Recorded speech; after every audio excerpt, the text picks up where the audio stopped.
দুনিয়াদাররা টাকা কামানো শিখছে, রুচি শিখে নাই, দুনিয়া ব্যবহার শিখে নাই।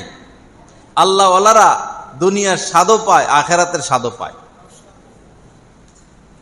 আল্লাহওয়ালারা দুনিয়ার স্বাদও পায়, আখেরাতের স্বাদও পায়। আল্লাহ রস্তে বাচ্চাগুলারে মাদ্রাসায় পড়ান, বাবা কামিয়াব হয়ে যাবেন।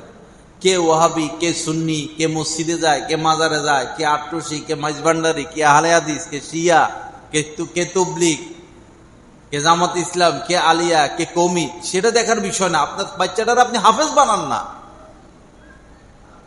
দলাদলি মাথার থেকে বাদ দেয় আল্লাহর রাস্তে।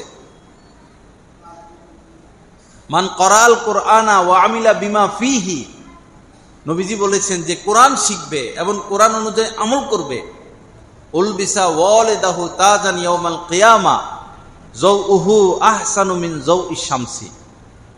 আপনি যদি আপনার বাচ্চাটাকে কোরআন শিখান, সে কোরআন অনুযায়ী আমল করে, কিয়ামতের ময়দানে আপনার মাথায়, আপনার স্ত্রীর মাথায় এমন মুকুট, আল্লাহ পাক এমন মুকুট পরিধান করানো হবে যার আলো সূর্যের আলোর চেয়েও বেশি হবে।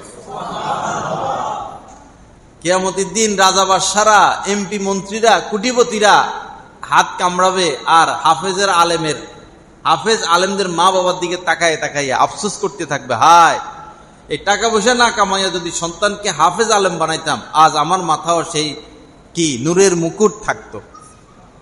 কিয়ামতের ময়দানে কোটি কোটি মানুষের নজর ওই ব্যক্তিদের দিকে থাকবে যাদের মাথায় কি থাকবে, নূরের মুকুট থাকবে, সূর্যের আলোর চেয়ে বেশি আলো।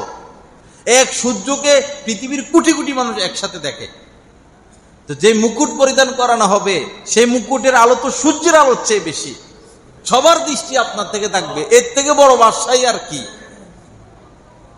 আমরা তো মরে গেলেও আমাদেরকে যদি বক্তাও বানায় যে বাচ্চাদেরকে ভিন্ন লাইনে পড়াও, মরে গেলে মরে যাব, কওমি মাদ্রাসা ছাড়া অন্য লাইনে আমরা আমাদের সন্তানদেরকে পড়াবো না।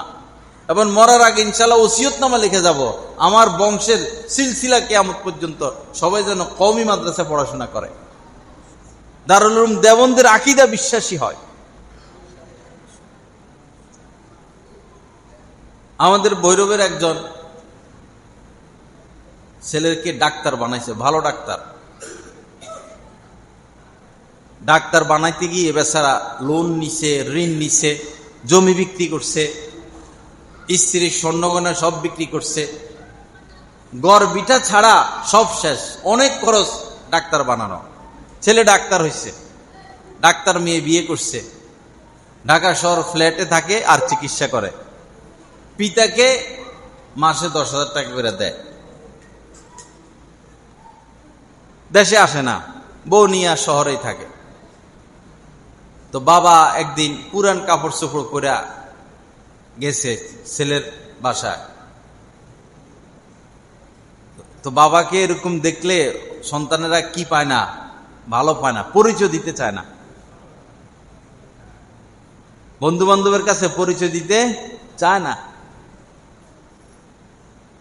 এ ভয় কাঁপতে কাঁপতে যায়, বলছে বাবা রে, তোরে ডাক্তার বানাইতে গিয়ে সব শেষ, তোর মার স্বর্ণ শেষ, আমার জমি জমা শেষ, টাকা পয়সা শেষ, আমি অনেক টাকা ঋণী, আমার ঘর ভাইঙ্গা মানুষ নিয়ে যাবে, ঋণগুলো তুই পরিশোধ করে দে।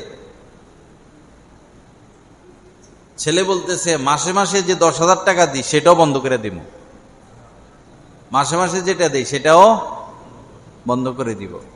যদি এই বাচ্চার মধ্যে দিনের বুঝ থাকতো, আলেম ওলামা সোহবতে উঠা বসা করতো, প্রাথমিক শিক্ষাটা মাদ্রাসা থেকে নিত, কোনদিন মা বাবার সাথে নাফরমানি করত না।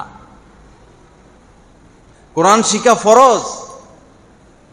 আপনি আপনার ছেলেরে পৃথিবীর সবচেয়ে নামি দামি ভার্সিটিতে পড়ান, কোনো আপত্তি নেই, 3টা বছর শুধু মাদ্রাসায় পড়ান, সে কোরআনটা শিখুক, নামাজ পড়ার শিখুক, প্রয়োজনীয় মাসলা মাসাইল শিখুক, এরপরে নিয়ে 2তে ভর্তি করাইতে পারবেন, 3তে ভর্তি করাইতে পারবেন, 4-এ ভর্তি করাইতে পারবেন। নতুন করে তাকে হাতের লেখা শিখাইতে হবে না, নতুন করে তাকে বাংলা শিখানো লাগবে না, নতুন করে তাকে ইংরেজি শিখানো লাগবে না, বরং স্কুলের ছাত্রদের চেয়ে আপনার এই বাচ্চা পড়ালেখায় ফার্স্ট থাকবে। ফায়দা কি? সে কোনোদিন নাস্তিক হবে না।